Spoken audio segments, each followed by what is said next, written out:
E aí, meus amigos, como é que vocês estão? Dando continuidade aos vídeos de sistemas estruturais, trago agora esta fascinante e, diga-se de passagem, eficiente forma geométrica, tão bem explorada pelo homem nas suas concepções estruturais, desde a antiguidade. Estão prontos? Então vamos lá! Antigamente, utilizava-se muito a pedra natural para se construir.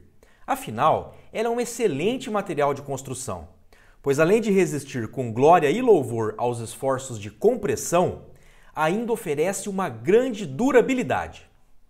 Bom, até aí tudo bem. Entretanto, quando a pedra era usada como viga, era meio que imprevisível. Dependendo da situação, ela se rompia.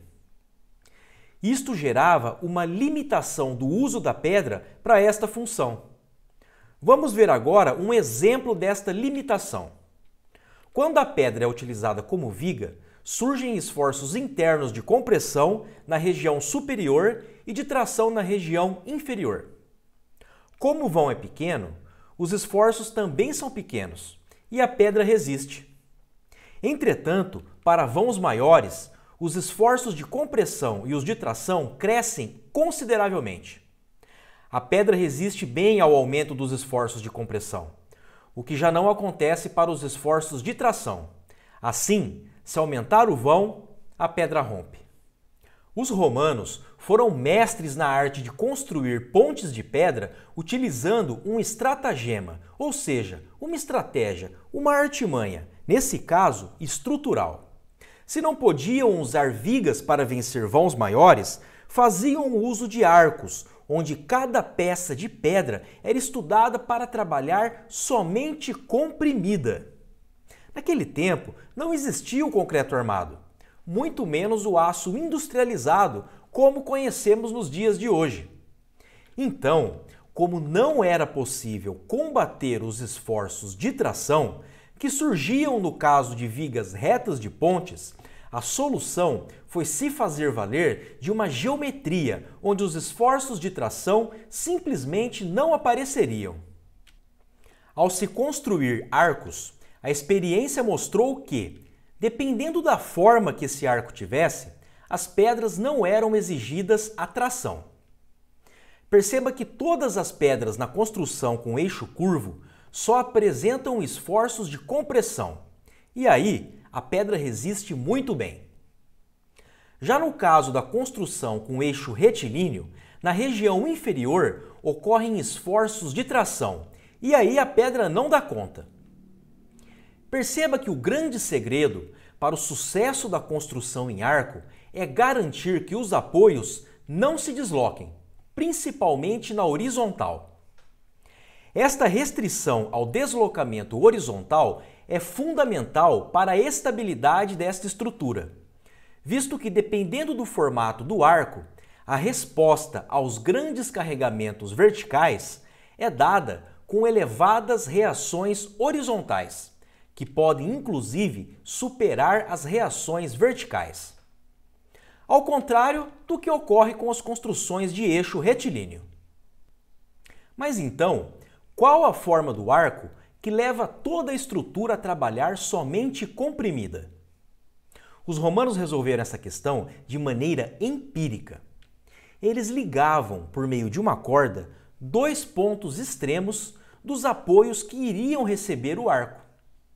E aí eles penduravam nessa corda pedras que seriam utilizadas na construção do arco, sempre levando em conta a experiência que eles já tinham adquirido nas construções anteriores e que deram certo.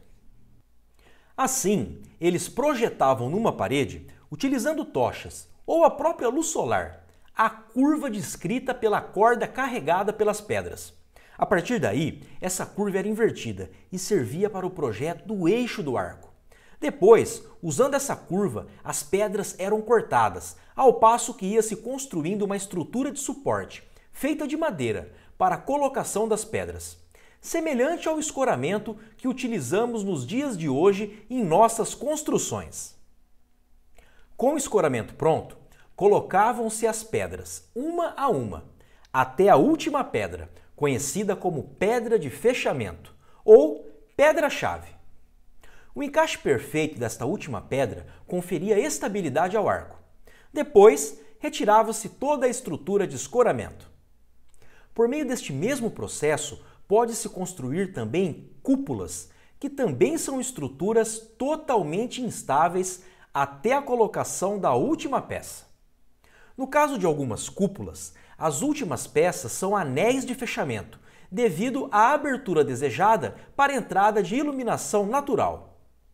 Como, por exemplo, temos a cúpula do Panteão de Adriano, construída em Roma por volta do ano 118 d.C.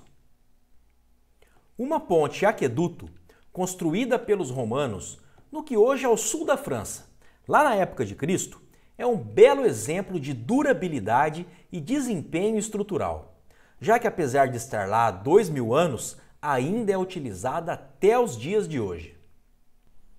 Bom, se após tudo isso você ainda não acredita no poder desta geometria, faça o teste. Neste caso, foram utilizados alguns monitores antigos. Perceba que apesar deles não serem todos iguais, aí no meio você encontra algumas peças de tamanhos diferentes. A estabilidade foi alcançada, justamente devido ao encaixe das peças. Fica claro que se houver a retirada de uma peça, a estrutura desaba. Uma outra observação importante é com relação às peças em contato com o chão, ou seja, os apoios. Você já assistiu o vídeo que eu gravei falando sobre os tipos de apoios e as situações intermediárias que ocorrem entre os mesmos? Se não assistiu, eu deixei o link aí na descrição. Lembram que eu disse que uma das características marcantes do arco é uma espécie de conversão de carga vertical em reação horizontal? Pois bem, prestem bem atenção agora. Enquanto a força horizontal que chega no monitor de apoio for menor do que a força de atrito que existe na interface do carpete com o monitor, ele pode ser considerado como um apoio fixo, com reação de mesma intensidade e sentido contrário ao da força horizontal que chega até ele. Assim, a estabilidade do arco está garantida.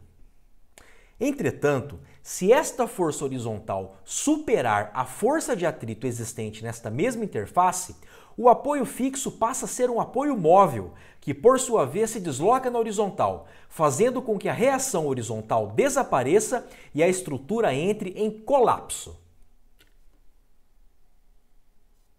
E é isso aí. Espero que estejam aproveitando. Se inscrevam no canal do Instituto ATG, pois vira e mexe eu apareço por aqui. Até mais, meus amigos!